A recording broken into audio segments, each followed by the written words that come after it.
Hello friends, welcome to जेवी study hub. Friends, कैसे हैं आप सभी? आई होप आप सब अच्छे होंगे।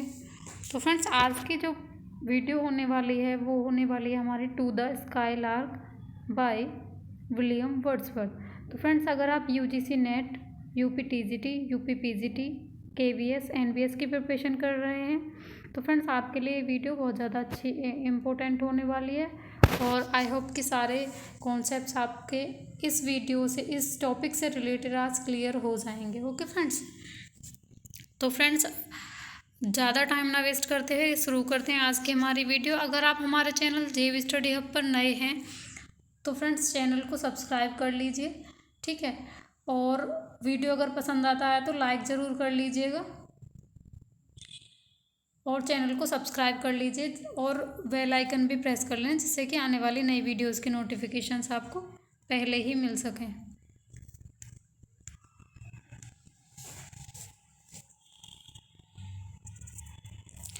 तो पहले फ्रेंड्स थोड़ा सा इसके एक बेसिक जानकारी कर लेते हैं कि क्या है पोएम में, क्या क्या बातें होंगी आगे हमारी, है ना। तो देख लेते हैं क्या क्या कॉन्सेप्ट्स हैं इसमें।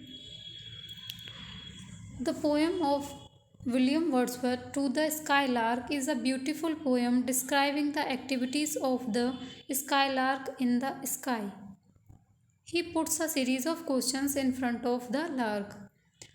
तो फ्रेंड्स, जो पोएम है विलियम वर्ड्सवर्थ जी की, और नाम क्या है? To the skylark. फ्रेंड, जो इसका टाइटल है ना, टू द स्काईलार्क और टू अ स्काईलार्क, इसमें कभी भी कंफ्यूज नहीं होना है, क्योंकि जो फ्रेंड्स टू अ स्काईलार्क है वो हमारा शैले जी का है। किसका है? शैले का, पीवी शैले, है ना। पीवी शैले जी का है टू आ, है ना। और टू द किसका है फ्रेंड्स? वो हमारा वर्ड्सवर्थ जी का है, तो कंफ्यूज नहीं होना है। The poem of William Wordsworth to the skylark is a beautiful poem. बहुत ही सुंदर कविता है।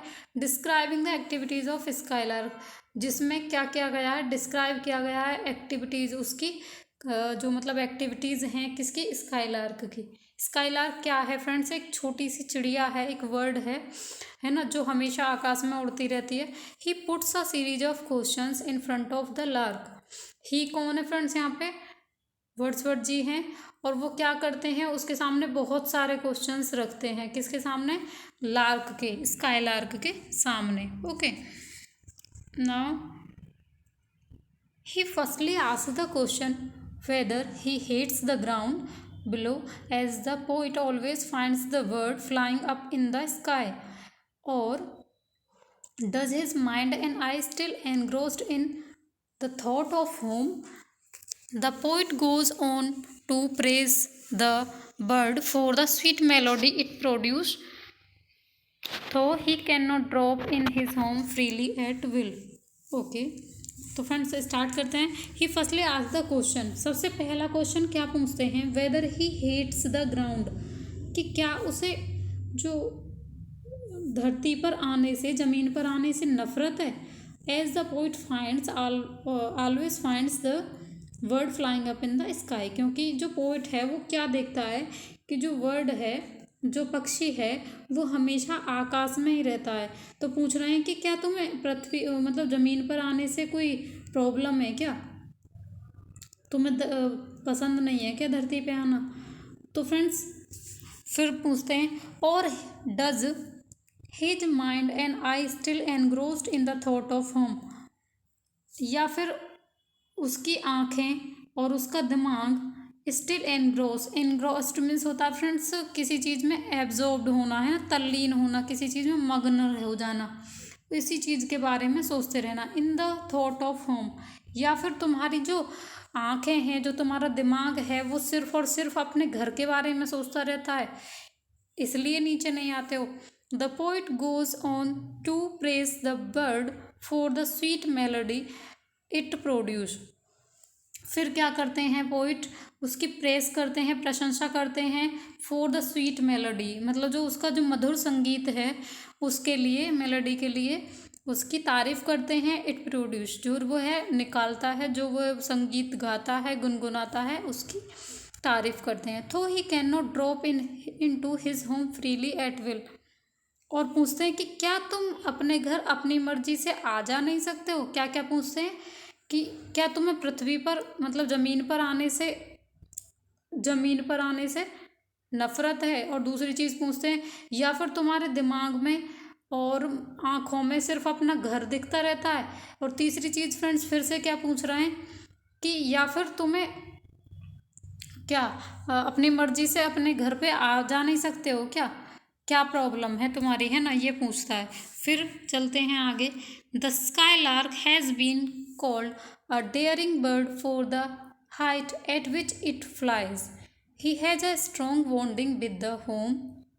The song he sings is spread throughout the plain and fills it with the divine rapture of the timeless melody it produces. Okay, the skylark has been called a daring bird. और friends skylark को क्या कह रहे हैं Wordsworth जी यहाँ पे, dairying bird, बहुत साहसी साहसी पक्षी है। For the height at which he it flies, इसका मतलब है कि जिस ऊंचाई पर वह उड़ता है वो बहुत डेयरिंग, मतलब जो साहसी होगा सिर्फ वही उड़ सकता है ना, इसीलिए उसे क्या कहते हैं, डेयरिंग, बहुत साहसी है ना। He has a strong bonding with the home, और उसकी जो अपने घर वालों से है स्ट्रॉन्ग बॉन्डिंग है ना, अपने घर से क्या है, स्ट्रॉन्ग बॉन्डिंग है। The song he sings spread throughout the plain, जो वह गाना गाता है पक्षी वो फैल जाता है थ्रू आउट द प्लेन में, सभी मैदानों में, पूरे मैदान में फैल जाता है। Fills it with the divine rapture, और क्या कर देता है, डिवाइन रैप्चर, रैप्चर मतलब कि आनंद, और डिवाइन दैवीय, तो मतलब एक दैवीय आनंद से, मतलब एक बहुत अच्छे आनंद की अनुभूति होती है उससे। Of the timeless melody it produces. तो फ्रेंड्स ये क्या कहना चाह रहे हैं वर्ड्सवर्थ जी यहाँ पे, कि जो वह गाना गाता है ना, तो उससे क्या मिलता है, एक दैवीय आनंद मिलता है। Of the timeless melody, timeless मतलब कि जो हमेशा रहने वाला, कैसा संगीत जो हमेशा गूंजता रहेगा, है ना, उससे क्या हो जाता है मैदान में, मतलब उसकी वॉइस भरी रहती है, उसकी जो मतलब जो उससे स्वीट मेलोडी निकलेगी, उससे जो संगीत निकलता है, उसकी जो आवाज़ है वो पूरे मैदानों में क्या होती रहती है, चहचहाती रहती है, गूंजती रहती है। The speaker requests the skylark to leave the dark forest to the nightingale as he has a glorious light to himself. Friends फिर क्या करता है स्पीकर, रिक्वेस्ट द स्काईलार्क, वह स्काईलार्क से क्या कर रहे हैं, रिक्वेस्ट कर रहे हैं, निवेदन कर रहे हैं, to leave the dark forest to the nightingale. और फ्रेंड्स इन्होंने दूसरा वर्ड भी यहाँ पे ले लिया है, उस बर्ड का क्या नाम है, नाइटिंगल, है ना, नाइटिंगल को कोकिला बोलते हैं हिंदी में। तो क्या कहना चाह रहे हैं यहाँ पे कि जो घने जंगल हैं, जो अंधेरे जंगल हैं, उनको किसके लिए छोड़ दो, नाइटिंगेल के लिए छोड़ दो। As he has a glorious light to himself, और क्या कहते हैं कि तुम्हारी तो खुद की एक बहुत सुंदर, बहुत शानदार जो मतलब वो लाइट है ना, प्रकाश है, तुम्हारा खुद का अपना प्रकाश है, तो तुम उसे छोड़ दो जंगल में। जो डार्क फॉरेस्ट हैं वो किसके लिए छोड़ दो, नाइटिंगेल के लिए छोड़ दो, और तुम उन सब से निकल आओ। The bird is wise because he still remain connected to the roots.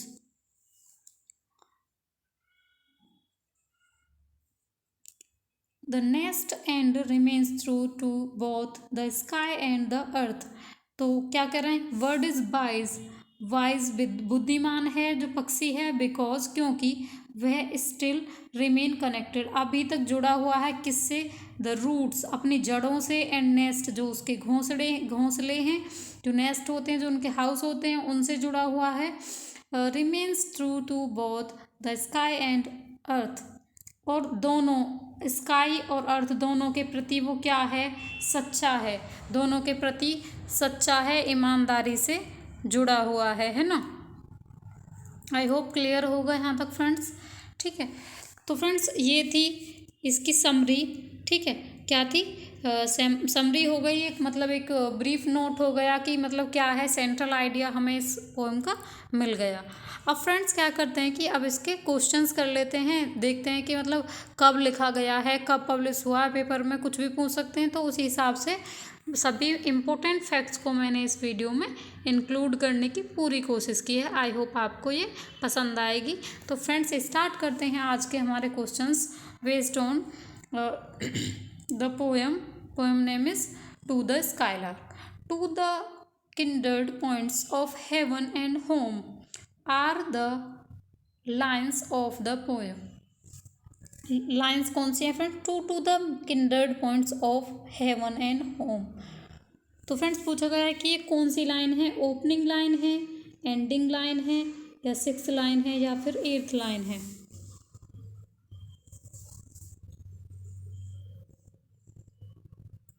तो फ्रेंड्स ये देखो यहाँ पे क्या, to the kindred. Kindred means क्या होता है हमारा? इसका मीन्स होता है सगा संबंधी होना, है ना, सगा होना, ठीक है। और यहाँ पे क्या पूछ रहा है कि तुम दोनों से जुड़े हुए हो, हेवन से भी और होम से भी। अपने घर से भी प्यार है तुम्हें इतना ही तुम्हें हेवन से प्यार है ना। तो फ्रेंड्स ये लाइन कौन सी है? तो इसका जो करेक्ट आंसर है फ्रेंड्स वो है हमारा एंडिंग लाइन्स। क्या है ये? एंडिंग लाइन्स हैं। तो भूलना नहीं फ्रेंड्स, एंडिंग लाइन्स और ओपनिंग लाइन्स तो हर एक पोएम की किसी भी वर्क से हो, किसी भी राइटर से हो, वो मतलब रटनी पड़ेंगी हमको, तभी कुछ हो पाएगा। क्योंकि एग्ज़ाम का लेवल जो है वो दिन ब दिन बहुत ज़्यादा मतलब एकदम हाई होता जा रहा है, तो फिर हमें उसी हिसाब से प्रिपरेशन करनी पड़ेगी। Friends now come to the next question. Ethereal minstrel pilgrim of the sky thou dost thou despise the earth where cats abound are the lines of the poem। तो फ्रेंड्स क्या पूछा गया, क्या बोला है इन्होंने? Ethereal minstrel pilgrim of the sky. Ethereal minstrel का मतलब है, अथीरियल मीन्स फ्रेंड्स होता क्या है? अथीरियल मीन्स होता है तुम्हारा जो मतलब यहाँ का ना हो, इस जगत का ना हो, तो कह सकते हैं परलौकिक, जो हमारे यहाँ का नहीं हो, है ना। मिंस्ट्रल मतलब होता है सिंगर। तो क्या कहना है कि तुम एक परलौकिक सिंगर हो, एक दैवीय सिंगर हो, गायक हो, पिलग्रिम ऑफ द स्काई। और फ्रेंड्स पिलग्रिम जो स्काई बोला है, पिलग्रिम जो बोला है, किस लिए बोला है उनको, बर्ड को क्यों बोला है पिलग्रिम? फ्रेंड्स इसलिए बोला है क्योंकि वो क्या है, जो उसे वर्ड्सवर्थ जी मान रहे हैं कि वो एक पिलग्रिम स्पिरिचुअल जर्नी पर है ना। जो हमारा स्काईलार्क है वो एक स्पिरिचुअल जर्नी पर है, और वो अपनी जर्नी में है, मतलब लगा हुआ है। तो फ्रेंड्स उसे इसलिए यहाँ पे उन्होंने बोला है पिलग्रिम ऑफ द स्काई। तो फ्रेंड्स ये जो लाइंस हैं ये हैं हमारी ओपनिंग लाइंस। कौन सी लाइंस हैं फ्रेंड्स? ओपनिंग लाइंस हैं। तो ऑप्शन नंबर डी यहाँ पे हमारा करेक्ट हो जाएगा। Now come to the next question, and next question is leave to the nightingale her shady wood are the lines from the poem. Leave to the nightingale her shady wood, ये lines किस poem से ली गई हैं? Odd to the Nightingale से, क्योंकि इसमें Nightingale word आ रहा है, या फिर ओड ऑन स्काईलार्क से, या फिर ओड ऑन द नाइटिंगेल से, या फिर टू स्काईलार्क। तो फ्रेंड्स ये टू द स्काईलार्क है, जो सबसे लास्ट वाला ऑप्शन है, वो टाइपिंग मिस्टेक हो गई है, to the skylark. Okay friends, to the skylark. तो फ्रेंड्स इसका जो करेक्ट आंसर है वो क्या है? To leave to the nightingale her shady wood. अभी हम बात कर रहे थे कि वो कहते हैं कि नाइटिंगेल को उस घने जंगलों में छोड़ दो, है ना। तो फ्रेंड्स ये किस पोएम में हुई है बात? टू द स्काईलार्क में हुई है, वर्ड्सवर्थ जी बात कर रहे हैं। Now come to the next question. Next question is how many lines are there in the poem. Poem में कितनी लाइन्स हैं? तो फ्रेंड्स 14 लाइन्स हैं, 16 लाइन्स हैं, 24 लाइन्स हैं, और 12 लाइन्स हैं। तो फ्रेंड्स इसका जो करेक्ट आंसर है वो है हमारा 12 लाइन्स। और थोड़ा सा और बता देती हूँ फ्रेंड्स, जो 12 लाइन्स हैं सिर्फ इसमें, और फ्रेंड्स 2 स्टेंजा हैं। कितने स्टेंजा हैं? 2 स्टेंजाज हैं, ठीक है। तो जब 2 स्टेंजा है फ्रेंड्स तो टोटल 12 लाइन है, तो एक स्टेंजा में कितनी हो गई? 6 लाइन्स हो गई, और 6 दूसरे स्टेंजा में हो गई, तो टोटल हमारी 12 लाइन्स हैं। Okay friends, now come to the next question, how many stanzas are there in the poem. तो फ्रेंड्स इसका जो करेक्ट आंसर होगा 3 स्टेंजा, 4 स्टेंजा, 5 स्टेंजा, 2 स्टेंजा। तो फ्रेंड्स इसका जो अभी करेक्ट आंसर है वो अभी हमने बात कर ही ली है कि 2 स्टेंजाज हैं और कितनी कितनी लाइन्स की 6 lines has each an stanza. Okay friends, now come to the next question. The skylark has been called a dash word for the height at which it flies. He has a strong bonding with the home. Okay, skylark जो है उसे क्या कहा गया है? For the height at which it flies, जिस ऊंचाई पर वह उड़ती है तो उस ऊंचाई की वजह से उसे वर्ड्सवर्थ जी ने क्या कहा है स्काईलार्क को? ही has a strong bonding with his home, और वह अपनी फैमिली से, अपने घर से बहुत ज़्यादा अच्छा एक मतलब बॉन्ड बना रखा है उसने। तो फ्रेंड्स यहाँ पे क्या आएगा? The skylark has been called a daring word, coward word, lethargic या ऑल आर करेक्ट। तो फ्रेंड्स इसका जो आंसर है वो हो जाएगा हमारा डेयरिंग। डेयरिंग का मतलब साहसी बोला गया है कि बड़ा साहस है उसमें, बहुत ही ज़्यादा एंथुसियाज्म है, एंथुसियास्टिक है वो वर्ड जो आसमान में इतने ऊंचे पर उड़ता है। Okay friends, I hope clear होगा। Now come to the next question. Next question is the speaker of the poem in first stanza calls to the skylark. Okay, क्या कहते हैं फर्स्ट स्टेंजा में वर्ड्सवर्थ जी स्काईलार्क को? Pilgrim of the sky, divine singer, ethereal minstrel और a traveller of the sky, क्या कहा गया है फ्रेंड्स? तो फ्रेंड्स उन्होंने पिलग्रिम ऑफ द स्काई कहा है, डिवाइन सिंगर भी कह दिया है ना, क्योंकि उन्होंने क्या वर्ड बोला था? अथीरियल मिंस्ट्रल बोला था ना। हाँ, तो अ ट्रेवलर ऑफ द स्काई ये भी हो गया। तो फ्रेंड्स ऑल आर करेक्ट हो जाएगा यहाँ पे हमारा आंसर। ठीक है, now come to the next question. Next question is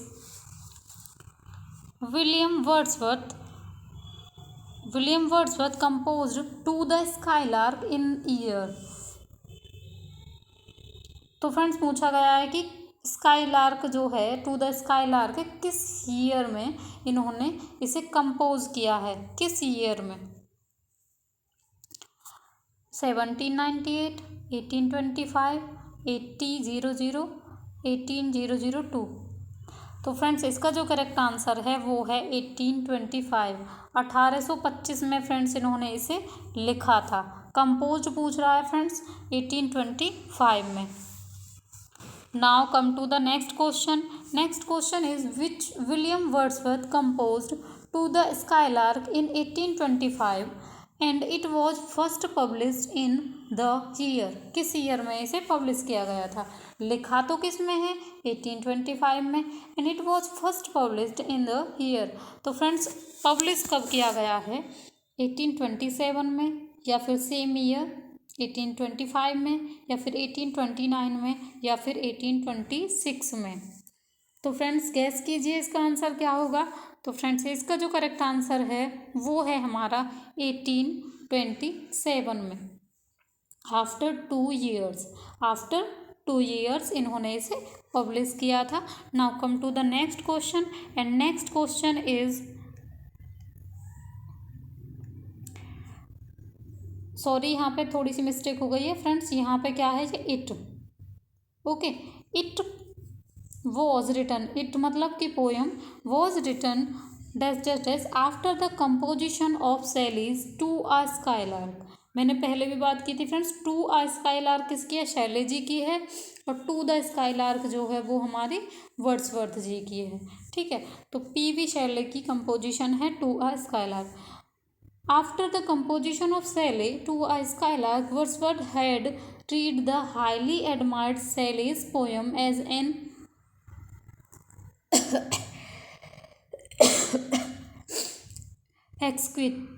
exquisite poem. Okay. तो इसमें क्या पूछा गया friends? It poem was written कितने साल बाद? रिटन आफ्टर कितने साल बाद? 2 years after, 5 years after, 4 years after, या 3 years after the composition of Shelley. Okay, ये पूछा गया है फ्रेंड्स। तो कितने साल बाद शैली की पोएम से ये हमारी पोएम वर्ड्सवर्थ जी की लिखी गई है? तो फ्रेंड्स इसका जो करेक्ट आंसर होगा वो है हमारा 5 years, 5 years। तो फ्रेंड्स 1820 में जो है शैले की लिखी गई थी, है ना, कौन सी, to uh skylark, okay.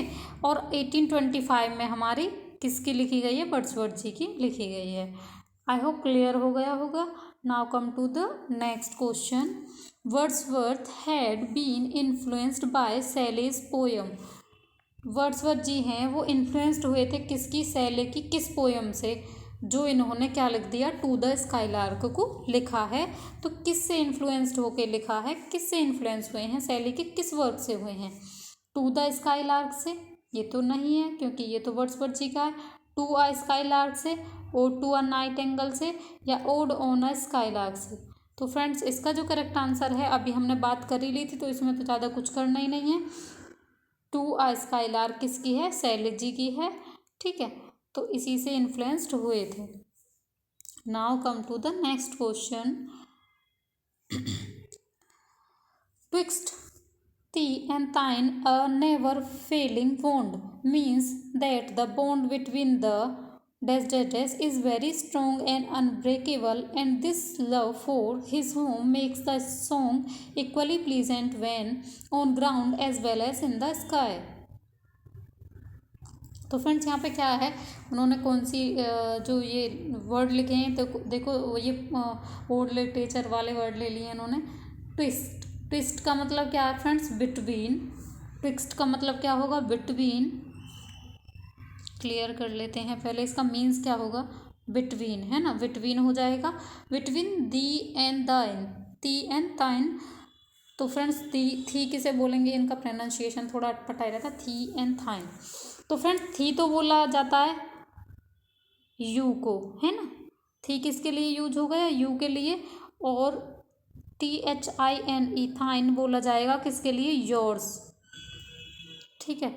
Between you and yours a never failing bond, तुम में और तुम्हारे किसके बीच में, ए नेवर फेलिंग बॉन्ड, मतलब ऐसा बॉन्ड है, इतना स्ट्रॉन्ग बॉन्ड है जो कभी भी फेल नहीं होता है। Means that the bond between the is very strong and unbreakable, and this love for his home makes the song equally present when on ground as well as in the sky।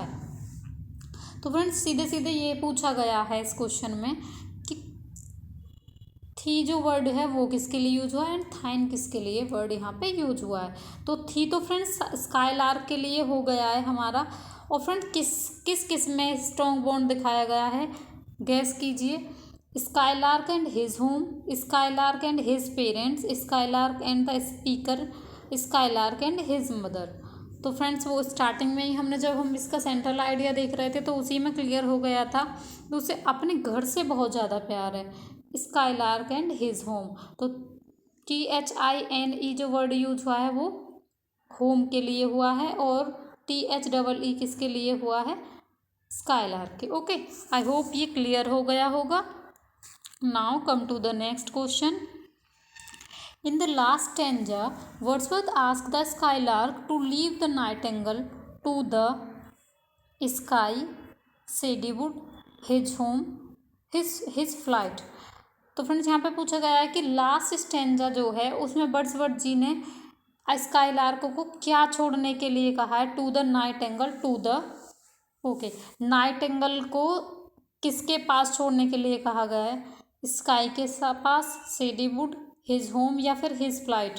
तो friends यहाँ पे जो answer है,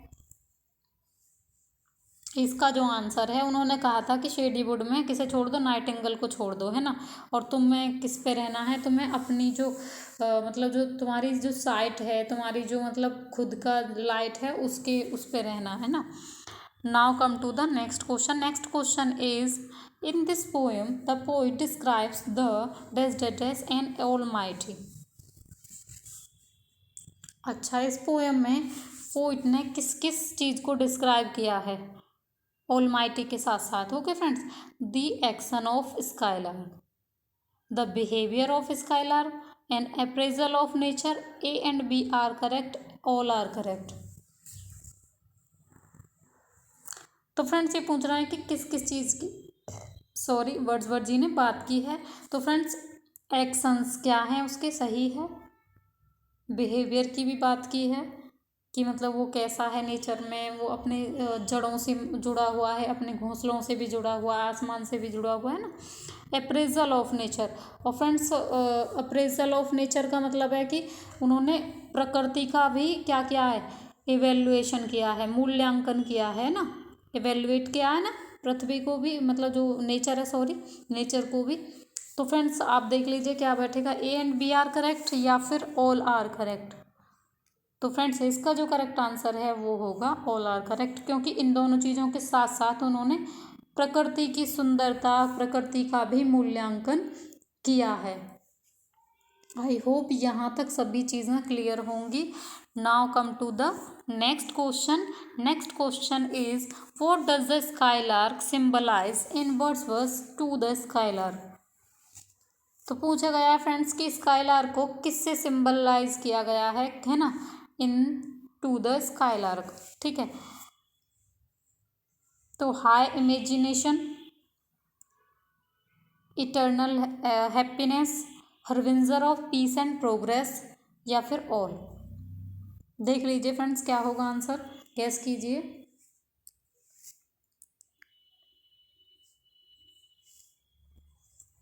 तो friends इसका जो answer होगा वो होगा, हाई इमेजिनेशन की भी बात की है फ्रेंड्स, और इटर्नल हैप्पीनेस की भी बात की है ना। और फ्रेंड्स किसकी बात की है, इटर्नल का मतलब फ्रेंड्स क्या है, अनंत। देखो एक बार देख लेते हैं, इटर्नल का मतलब क्या है, अनंत, अनंत, और हैप्पीनेस खुशी प्रदान करने वाला है ना।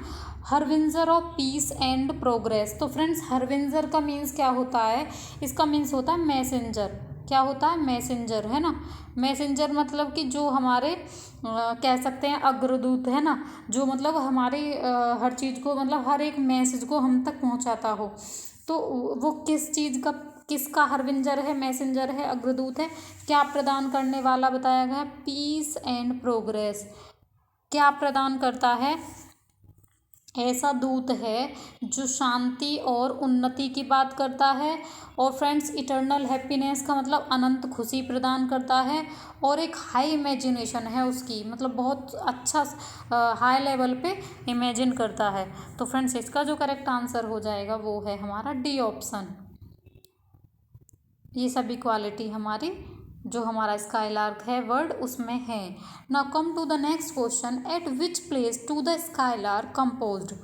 तो फ्रेंड्स यहाँ पूछा गया है कि किस जगह पर टू द स्काईलार्क को कंपोज किया गया था, वर्ड्सवर्थ जी ने कहाँ पे कंपोज किया है। तो first option is riddle mount, next one is Warwickshire, next one is Buckinghamshire, next one is Dove cottage. Gas कीजिए फ्रेंड्स क्या होगा करेक्ट आंसर। तो फ्रेंड्स इसका जो करेक्ट आंसर है वो है हमारा रिडल माउंट में इन्होंने कंपोज किया है। और कब किया था, 1825 में, और पब्लिश कब हुई है, 1827 में, और टोटल 12 लाइन्स हैं, ओके, और 2 स्टेंजाज हैं friends. Now come to the next question, leave to the nightingale her shady wood are the lines taken from. ये तो बहुत ही ईजी क्वेश्चन हो गया है ना, क्योंकि हम लोग कई बार पढ़ लिया। तो क्या है इसका friends, leave to the nightingale her shady wood are the lines taken from the poem to a skylark, no, क्योंकि पीवी शैले की है, और टू अ नाइटिंगेल नो, ऊटा the skylark no, to the skylark क्योंकि हमारी ये Wordsworth जी की है, और वर्ड्सवर्थ जी ने उससे कहा है अपने स्काईलार्क से। Okay friends, now come to the next question. Next question is how many words are discussed in this poem. कितने वर्ड्स की बात हुई है। अब आप सोच रहे होंगे कि किसकी बात हुई है, ओनली स्काईलार्क की, है ना। स्काईलार्क के बारे में दिमाग जा रहा होगा, लेकिन फ्रेंड्स अब एक चीज़ और याद कर लीजिए, उन्होंने नाइटिंगेल की बात की है कि यहाँ पे पूछा गया डिस्कस हुए हैं, तो 2 पक्षी डिस्कस हुए हैं, एक हुआ है हमारा स्काईलार्क और दूसरा हुआ है हमारा कौन सा, नाइटिंगेल।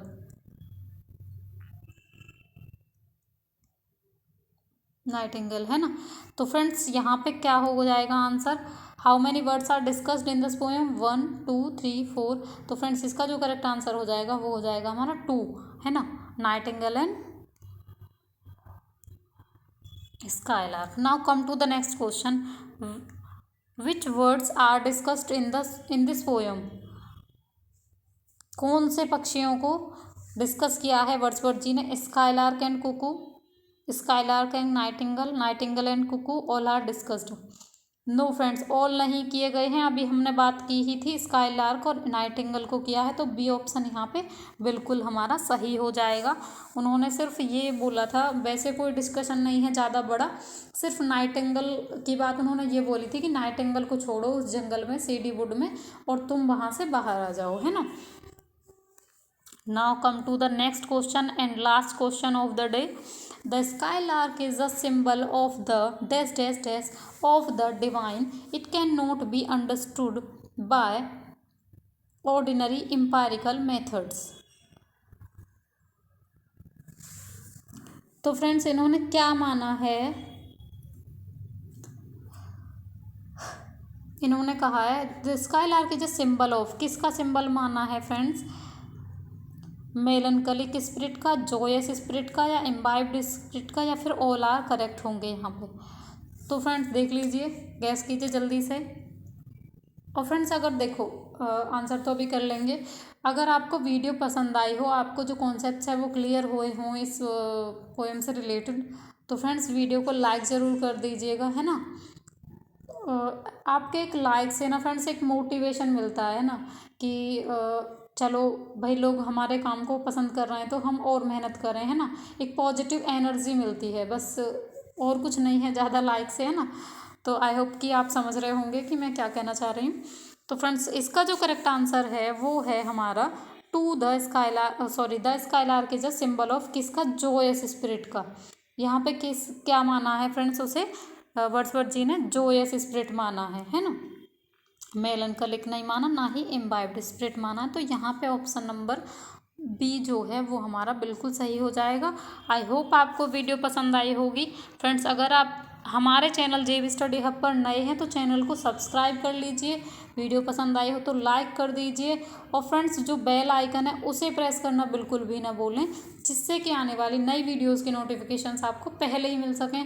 और फ्रेंड्स मेरी कोशिश हमेशा ये रहेगी कि हर एक वर्क को, किसी भी राइटर का हो, किसी भी पोइट का हो, किसी भी नोवेलिस्ट का हो, हर एक राइटर को अच्छे से डिटेल में ला करके और उसकी प्रैक्टिस के लिए मैं क्वेश्चंस भी ऐड करने की कोशिश करूँगी। Thanks for watching this video.